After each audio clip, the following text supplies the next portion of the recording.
Hello lovely viewers, welcome to my new blog. Suma's ডায়েরিজে একটা নিরামিষ রেসিপি তোমাদের সাথে শেয়ার করছি। নিরামিষের দিনে আমরা ভাবি পনিরটাকে কীভাবে রান্না করব, কিংবা গেস্ট চলে এলেও সেটাকে কীভাবে রান্না করব। আমরা যেহেতু গেস্ট এসছে তাদেরকে একটু ভালোভাবে পরিবেশন করতে হবে। এই রেসিপিটা সেসব সমস্যাগুলো আপনাদের সলভ করে দেবে। এবং রেসিপিটা খেতেও দেখতে ভালো হয়েছিল, দেখতেও খুব সুন্দর হয়েছিল। রেসিপিটা প্রথমে একটা মশলা তৈরি করতে হবে।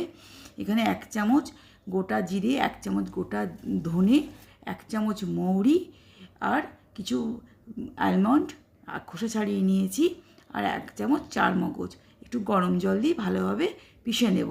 একটু গরম জল দিয়ে ভিজিয়ে রাখবেন, কিংবা গরম জল দিয়ে নেবেন, সুন্দর পেশা যাবে। আর কিছু মটর নুন দিয়ে একটু সেদ্ধ করে নিয়েছি, হালকা ভাপিয়ে নিয়েছি। এখানে 250 গ্রামের মতন পনির নিয়েছি।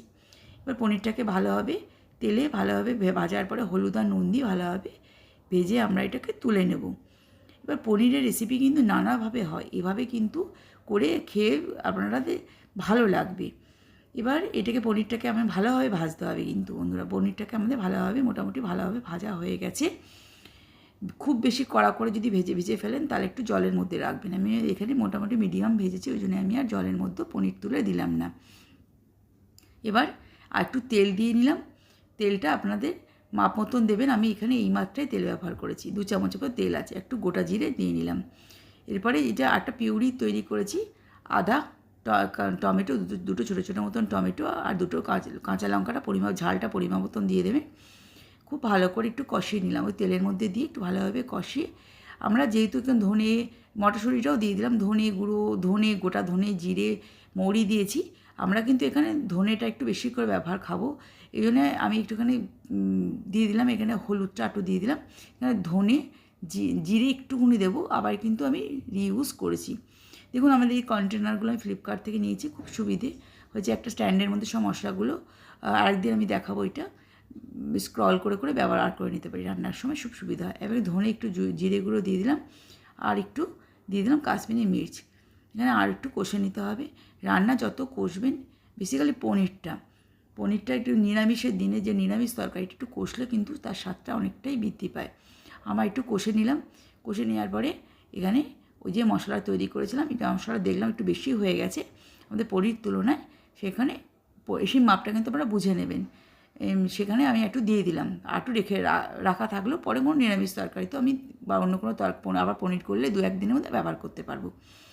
এবার দিয়ে এটার মধ্যে জল দিয়ে দিলাম, মটরটা দিয়ে, মটরশুঁটিগুলো দিয়ে একটু জল দিয়ে ভালোভাবে একটু নাড়িয়ে আমি এখানে একটু পনিরটাও যোগ করে নেব। এবার পনিরটা যোগ করার পরে এবার নুন আর চিনিটাকে আপনার পরিমাণ মতো ব্যালেন্স করে নেবে। একটু চিনি দিয়ে দিলাম। পনিরের তরকারিতে একটু চিনি বেশি লাগে, একটু মিষ্টি মিষ্টি হলে ভালো লাগে, ঝালও থাকবে একটু মিষ্টিও থাকবে, তো রান্নাটা কিন্তু খেতে ভালো লাগে। খুব বেশি নয়, সামান্য মিষ্টিটা একটু বেশি লাগে। এখানে আমি একটু গরম মশলা দিয়ে দিলাম।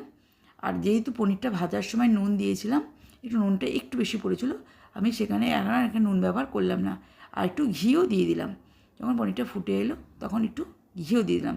বন্ধুরা, একটা কথা বলতে ভুলে গেছি, মশলাটার মধ্যে আমি কিন্তু 1 চামচ পোস্ত দিয়েছিলাম, চারমগজ পোস্ত দুটোই দিয়েছিলাম। বন্ধুরা, সেটা কিন্তু অবশ্যই দেবে। 1 চামচের মতো পোস্ত দিয়েছিলাম। আবার একটু ভালো করে নাড়ানাড়ি করে নিলাম।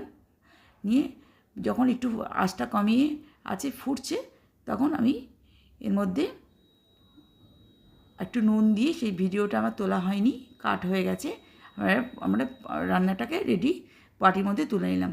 এইভাবে পরিবেশন করে নিয়ে অবশ্যই নুনটা আপনাদের ব্যালেন্সে দেবেন, নুনটা আপনাদের দেখানো হয়নি। রেসিপিটা ভালো লাগলে লাইক, শেয়ার, সাবস্ক্রাইব করবেন, রান্না করে খাবেন। অবশ্যই একটা কমেন্টে লিখবেন। ভালো থাকবেন, সুস্থ থাকবেন, নমস্কার।